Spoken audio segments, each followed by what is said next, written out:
असेल तो इथंच कुठेतरी असेल. सकाळी सकाळी भोंग्यावर हनुमान चाळीसा म्हणत असेल. हनुमान चाळीसा म्हणता म्हणता तो कट्टर हिंदू झाला असेल.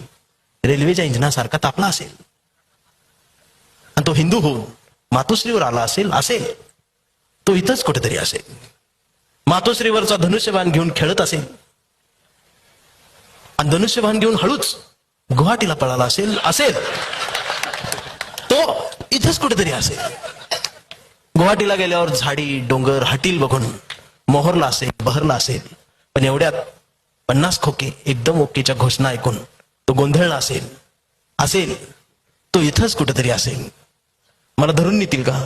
माझी चौकशी होईल का? मला पकडून ठेवतील का? म्हणून तो कमळाच्या फुलात लपला असेल. पण कमळाच्या पाकळ्यांनी पर त्याचा आवळून पार रस काढला असेल. असेल तो इथंच कुठेतरी असेल. आणि सगळा रस निघून गेल्यावर तो बाहेर पडला असेल आणि त्याला अचानक बाहेर दिसला असेल. आणि मग त्याची दाढी वाढली असेल आणि मग तो भारत जोडोच्या यात्रेत गेला असेल आणि तो नांदेडमध्येच हरवला असेल. असेल तो इथंच कुठेतरी असेल. शेवटी वेळ झाली असेल. त्याला घड्याळ दिसला असेल. तो घड्याळाजवळ आला असेल आणि इथं काकाजवळ बसायचं का पुतण्याजवळ थांबायचं हीच त्याला कळत नसेल. असेल तो इथंच कुठेतरी असेल. शेवटी तुतारी वाजवत बसला असेल. असेल तो इथंच कुठेतरी असेल. शेवटी यांचं सगळ्यांची नाटकं बघून तो चिडला असेल.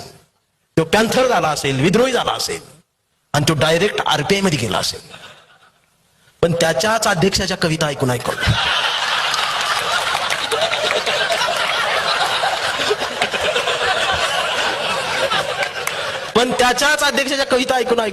तो गंजला असेल. असेल ते इथंच कुठेतरी असेल. कविता ऐकून ऐकून त्याला वंचित झाल्यासारखं वाटत असेल आणि मग तो हळूच वंचित मध्ये आला असेल. पण इथं नेमकं वंचित कोण हेच त्याला कळत नसेल. असेल तो इथंच कुठेतरी असेल.